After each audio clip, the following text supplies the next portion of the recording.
भैया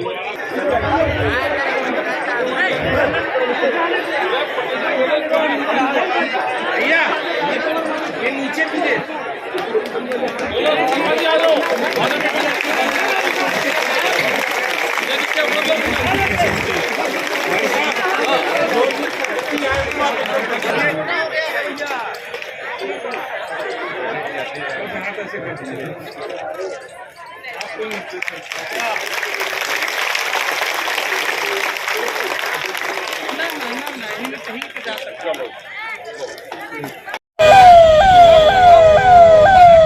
मिर्जापुर में किसानों की जमीन अधिग्रहण मामले में भारतीय किसान यूनियन के नेता चौधरी राकेश सिंह टिकैत ने किसानों के समर्थन में जनसभा को संबोधित किया। तारांकन मिर्जापुर धौरूपुर में किसानों की जमीन अधिग्रहण मामले में भारतीय किसान यूनियन के नेता चौधरी राकेश सिंह टिकैत ने आज मिर्जापुर पहुंचकर किसानों के समर्थन में जनसभा को संबोधित किया। उन्होंने किसानों को एकजुट रहने और अपनी जमीन की रक्षा करने का आह्वान किया। चौधरी राकेश सिंह टिकैत ने कहा कि किसानों की जमीन अधिग्रहण के मामले में सरकार की मंशा गलत है। उन्होंने कहा कि किसानों को एकजुट रहना होगा और अपनी जमीन की रक्षा करनी होगी। उन्होंने कहा कि सरकार द्वारा किसानों की जमीन औने पौने दामों पर छीनी जा रही है, जो सरासर गलत है। उन्होंने किसानों से कहा कि आप लोग एक रहो और किसी की जमीन नहीं लेने दें। उन्होंने कहा कि सरकार से लड़ाई लड़नी पड़े तो लड़ेंगे, लेकिन किसानों की जमीन किसी कीमत पर नहीं जाने दी जाएगी। उन्होंने कहा कि 5 लोगों पर नजर रखने की जरूरत है, खासकर ग्राम प्रधान पर, जो सरकार द्वारा जमीन अधिग्रहण करने पर सबसे पहले अपना हस्ताक्षर करता है। इस अवसर पर भारतीय किसान यूनियन के राष्ट्रीय महासचिव राजवीर सिंह जादौन, प्रदेश अध्यक्ष राजपाल शर्मा, युवा प्रदेश प्रभारी अनुज सिंह, जिलाध्यक्ष कंचन सिंह फौजी, जिला महासचिव वीरेंद्र सिंह, जिला मीडिया प्रभारी धर्मेंद्र सिंह सहित अन्य पदाधिकारी और कार्यकर्ता उपस्थित थे। कार्यक्रम का आयोजन मिर्जापुर के धौरूपुर में किया गया था, जिसमें पूर्वांचल से वाराणसी, जौनपुर, भदोही, सोनभद्र, प्रयागराज सहित अन्य जिलों से आए पदाधिकारी और कार्यकर्ता उपस्थित थे। इस अवसर पर चौधरी राकेश सिंह टिकैत ने किसानों को एकजुट रहने और अपनी जमीन की रक्षा करने का आह्वान किया। उन्होंने कहा कि किसानों की जमीन अधिग्रहण के मामले में सरकार की मंशा गलत है और किसानों को एकजुट रहना होगा और अपनी जमीन की रक्षा करनी होगी। यहाँ पे बड़ा इशू जो है वो भूमि अधिग्रहण का है। यहाँ कई गांवों को नोटिस दे रहे, लाल नोटिस, और ये कह रहे साथी जी बस जाओ और खाली करो, गांव खाली करने पड़ेंगे। ये बीमारी कुछ साल पहले भी आई थी। ये धीरे धीरे भूमि अधिग्रहण का इशू पूरे देश भर में है, ये फैलेगा। उत्तर प्रदेश में भी हाईवे बहुत निकल रहे हैं, मोबाइल मुझे तक आया, बहुत हाईवे हैं, नहर हैं, आवास विकास है। लगता तो ऐसे है पूरे देश दुनिया में कि भाई बहुत विकास हो रहा है, लेकिन विकास किसके दम पर हो रहा है? विकास किसानों की जमीन फ्री में लूट का हो रहा है। क्या अगर एक हाईवे बनेगा, एक कॉलोनी बनेगी, उसमें स्टील, मोरम, गिट्टी, लेबर, सीमेंट सब चीज बाजार भाव पाएगी। उसमें कोई वो नहीं लगाता कि इसको सस्ते में दे दो, जिसे आज से 15 साल पहले जो रेट था उसी रेट में दे दो।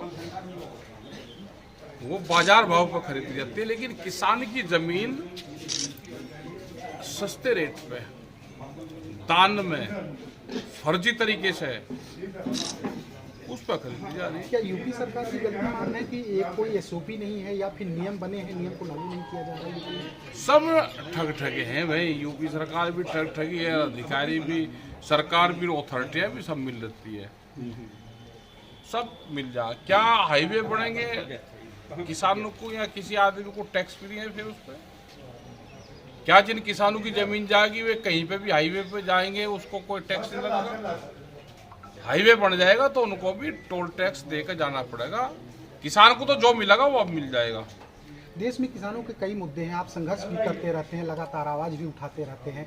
क्या केंद्र सरकार फेल है इस चीज को नहीं क्लियर? देखो, केंद्र सरकार जो है, अगर ये सरकार किसी पार्टी की होती तो वह काम जरूर करती। ये सरकार है पूंजीपतियों की।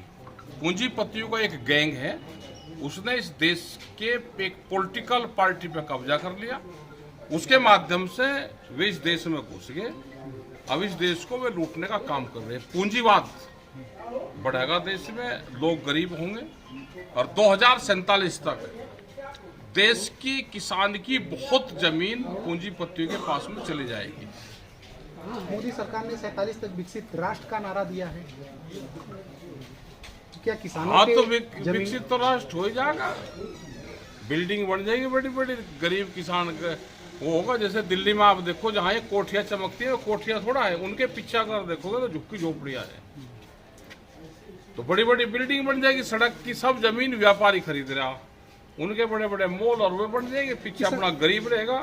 इस देश में फिर एक क्रांति होगी, एक देश में क्रांति की जरूरत है, वह होगी। किसानों के मुद्दे को आप कहाँ देख रहे हैं? क्योंकि जिस तरीके से आप लोगों ने आंदोलन किया और उसके बाद अब किसान नेताओं में भी एक विरोधाभास दिख रहा है। किसान संगठन बनेंगे देश में आंदोलन के बाद में 700 नए संगठन, तो ये तो सबका ही तो देश के किसान का है, यही तो नारा असली है। और नारे तो फर्जी है, और तो वोट के नारे हैं, ये नारा असली है। टिकैत साहब आप कुंभ स्नान करने भी गए थे। कुंभ स्नान करने गए, कुंभ हमारा है, कुंभ हमारा है तो क्यों ना जाए स्नान तो करने। कैसी व्यवस्था दिखी? व्यवस्था बढ़िया थी, ठीक थी, व्यवस्था में कोई दिक्कत नहीं। तो क्या कहेंगे, क्योंकि तारीफ तो योगी सरकार अपनी खुद कर रही है कि बहुत अच्छा। भाई वो तो कुंभ का फंड है, 6000 करोड़ रुपए का फंड है, इतनी जनता होगी। कोई हमारे घर में भी कोई आने लगे मेहमान तो हम भी तवज्जो तो करेंगे। अगर इतनी व्यवस्था ना होती तो पूरा शहर खराब होता। खुश है योगी की व्यवस्था से जो कुंभ में हुई? योगी की कहाँ व्यवस्था, तो कुंभ मेले की व्यवस्था है, लेकिन ठीक रही, वहाँ पे व्यवस्था ठीक थी, बढ़िया थी। और कुंभ जो नहीं नहाया उसका ये इलाज रखेंगे, कई साल लोग को कहूँ जाएंगे ये हिंदू है ही नहीं, कुंभ नहाए नहीं, हिंदू है ही नहीं, और कोई काम नहीं करने के। हमने सबको कहा भाई कुंभ नहा लो, अब भी मौका है, होली तक ये नहा लो, जिसको भी नहाना चलते हुए जल में, वो चाहे खेत का जल, मिट्टी में जो जल चल रहा है उसमें स्नान करके अपने फोटो घेर दो, नहीं तो फजीता बांट देंगे उसका। क्या कहेंगे वो? फजीता बांटेंगे। ये देखो जो असली हिंदू है जी, हिंदू यहाँ दो तरह के हैं जी। एक है नौरंगिया हिंदू, एक है भारतीय हिंदू। तो अब हम बताओ भाई आप कौन कौन से हो? नौरंगिया है जो इसकी उत्पत्ति अभी हुई, जिसकी उत्पत्ति यहाँ से नजदीक एक स्टेट है, उसमें तो एक नौरंगिया हिंदू है, वो उसकी उत्पत्ति जहाँ से एफिडेविट लेना पड़े हिंदू का को। और एक है ओरिजिनल, तो हम तो है भारतीय ओरिजिनल भाई, हम सब नए सब उसको सबको मानते हैं। मीट मछली उससे सब दूर है, उनसे दूर है, और सबको नहाना चाहिए। इस मुद्दे की बात करें तो आज आपका क्या प्लान है? क्योंकि ये काफी बड़ा मुद्दा है एक तरीके से देखा जाए तो। आंदोलन चलाना पड़ेगा यहाँ के किसानों को, हल्के में काम नहीं चला। जैसे ही वे डिमार्केशन करने आएंगे, खंबे गाड़ने आएंगे, उनके खंबे फाड़ने पड़ेंगे। जब वे ट्रैक्टर लेकर फसल जुताई करने आएंगे, उनके वे रोकने पड़ेंगे। उस दिन से आंदोलन शुरू होगा, अभी यहाँ पे कोई आंदोलन है नहीं। Thank you. क्या करने आए सर, क्या बताने जाएंगे?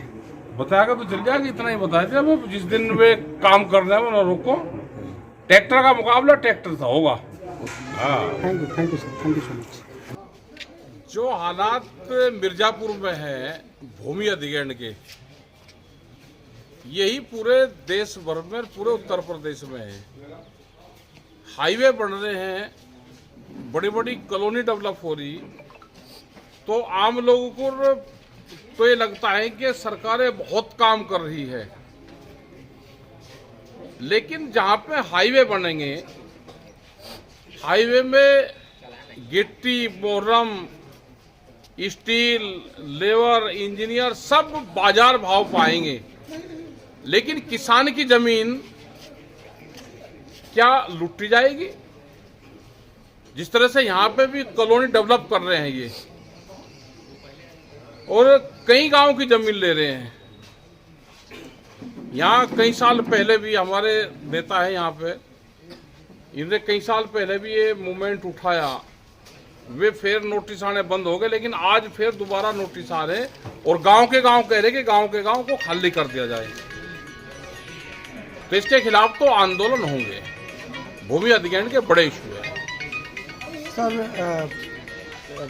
कुंभ की समाप्ति हो गई है, उस पर कुछ कहेंगे? नहीं, ठीक हो गया, संपन्न हो गया, बढ़िया है। एक रास्ता देख लिया, टूरिज्म के नए रास्ते खुलेंगे, उसका लाभ यहाँ के क्षेत्र के गांव को भी मिलेगा अगर विलेज टूरिज्म पे काम करा जाए, क्योंकि बहुत बाहर के पर्यटक इन क्षेत्रों में आएंगे और ये पूरा एक सर्किल है।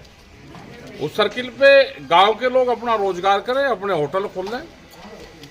होम स्टे की योजना जो हिमाचल की है उसको यहाँ पे लागू करें और सरकार उसको प्रमोट करे, क्योंकि टूरिज्म पे बहुत पैसा हमारा बाहर जाता है और यहाँ पे विलेज टूरिज्म डेवलप हो सकता है।